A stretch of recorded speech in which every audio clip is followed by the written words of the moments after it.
쌀, 설탕, 그쵸? 이런 것들을 많이 섭취하는 아이들은 어떻게 보면 ADHD나 ADD, 저희가 흔히 듣는 그런 병들, 그런 증상들이 많이 나타난다는 거예요. 그래서 반드시 다이어트 조절도 해주셔야 되고, 운동도 적당하게 시키셔야 되고, 특히 잠을 잘 수 있도록 도와주셔야 되겠죠. 육체적인 부분은 굉장히 중요해요. 저는 이거를 말씀드릴 때 조승희 학생 얘기를 뺄 수가 없어요. 왜냐하면 육체적으로 봤을 때 저희가 그 조승희 학생이 텔레비전에 나와서 막 총을 들고 뭐라고 했었잖아요. 그때 봤을 때 어떠셨나요? 육체적으로 뭐가 이상했나요? 멀쩡했었어요. 잘생긴 학생이었어요. 그렇죠?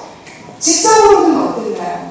버지니아 공대까지 정말 거기 버지니아에서 들어가기 힘든 학교거든요. 거기까지 들어가서 5년째 졸업반에 들어가서 있었다는 거, 굉장히 어떻게 보면 지적으로 뛰어난 학생. 또 그 하루의 사건을 위해서 이 학생이 몇 달 동안 준비를 했는지 몰라요. 디테일을 다 체크하면서, 그쵸? 굉장히 지적으로는 뛰어났어요.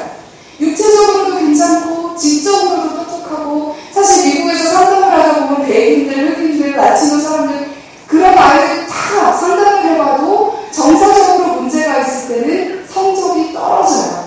하지만 우리 한국 아이들은 정서적인 문제가 있어도 목숨을 걸고 자기의 점수, 자기의 성적을 지킨다 이거죠. 그래서 성적을 보고 이 아이는 그래도 뭐 괜찮겠지 하시면 안 된다 이거예요. 조승희도 그런 케이스였습니다. 근데 사회적으로는 어땠나요? 제가 조승희 사건이 터지고 이제 버지니아 공대에서 전화를 받고 가서 한 2주 동안 그 학생들과 또 교수들과 또 상담자들과 많이 만나고 했는데, 저희가 그때 조승희에 대해서 조사를 엄청 많이 했어요. 옛날 그런 레코드랑 이런 걸 다 봐가면서. 근데 조승희에 대해서 확실하게 뭔가 이상했다라는 건 확실해요. 빨간 플래그가 있었어요. 나를 좀 도와주세요 하는 게 있었어요. 반드시 어렸을 때부터. 그게 뭐였냐면 사회성이 없었다는 거예요. 그 대학교에서 기숙사 생활을 하면서 룸메이트가 4명이나 있었는데도 헬로조차 안 하는 그런 학생. 요즘 아이들 중에 인터넷으로는 친구들이 엄청 많은데 정말 문제가 있고 옆에 누가 있어야 할 때 아무도 없는 아이들이 너무 많다는 거죠. 큰 문제죠. 전인교육이라는 것은 이 모든 부분들에 저희가 자극을 줘야 된다는 거예요.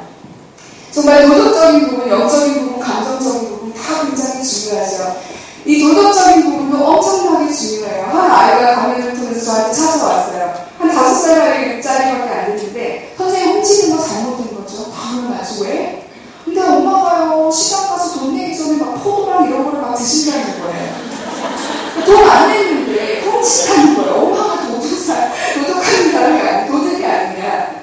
사실 이 아이를 이제 오랜 상담을 통해서 그걸 설명해 주신 적이 있는데, 아이들이 이런 것도 다 보고 있다 이거예요.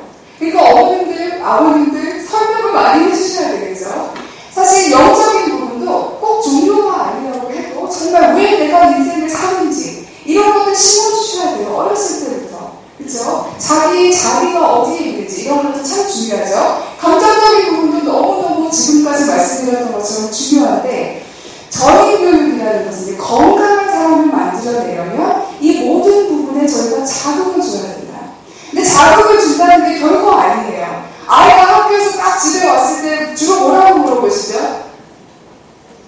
아까 또 비슷하게 밥 먹었니? 숙제 많아? 시험 잘 봤어? 이렇게.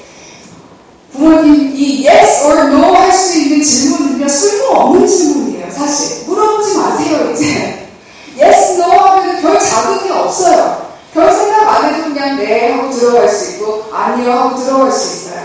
정말 자극을 줄 수 있는 이런 질문은요, 이것도 하나의 스킬이에요. 주로 how나 what으로 시작되는 질문이 yes or no라고 대답할 수 없는 질문들이에요. 예를 들어서 how was your day? 오늘 하루 어땠니? 그러면은 yes 하고 갈 수 그런 게 아니거든요. 멈춰가지고 자기가 생각을 해봐야 되는 거예요. 이런 멈춰서 자기가 생각을 하고 감정적으로 내가 느꼈던 것들을 생각하고 자극을 받을 때 이 부분이 성장이 된다 이거죠. 그래서 예를 들어서 오늘 하루 지내면서 가장 뜻깊은 만남이 누구랑 있었니? 그거에 대해서 좀 얘기해봐라. 오늘 하루의 하이라이트가 뭐였니? 얘기 좀 해주라. 이런 부분으로 자극을 시켜주시는 아이가 큰다. 하지만 저희가 흔히 볼 수 있는 우리 한국 아이들의 특징은 뭐냐면 이 감정적인 부분이 메말라 있다는 거예요.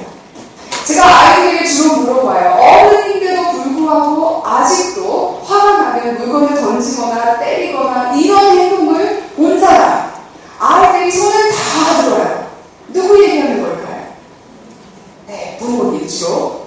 근데 생각해보세요. 그런 행동들은 저희가 3살, 4살, 5살 때 이게 안 되니까는 행동으로 막 하는 거거든요. 빼고 때리고.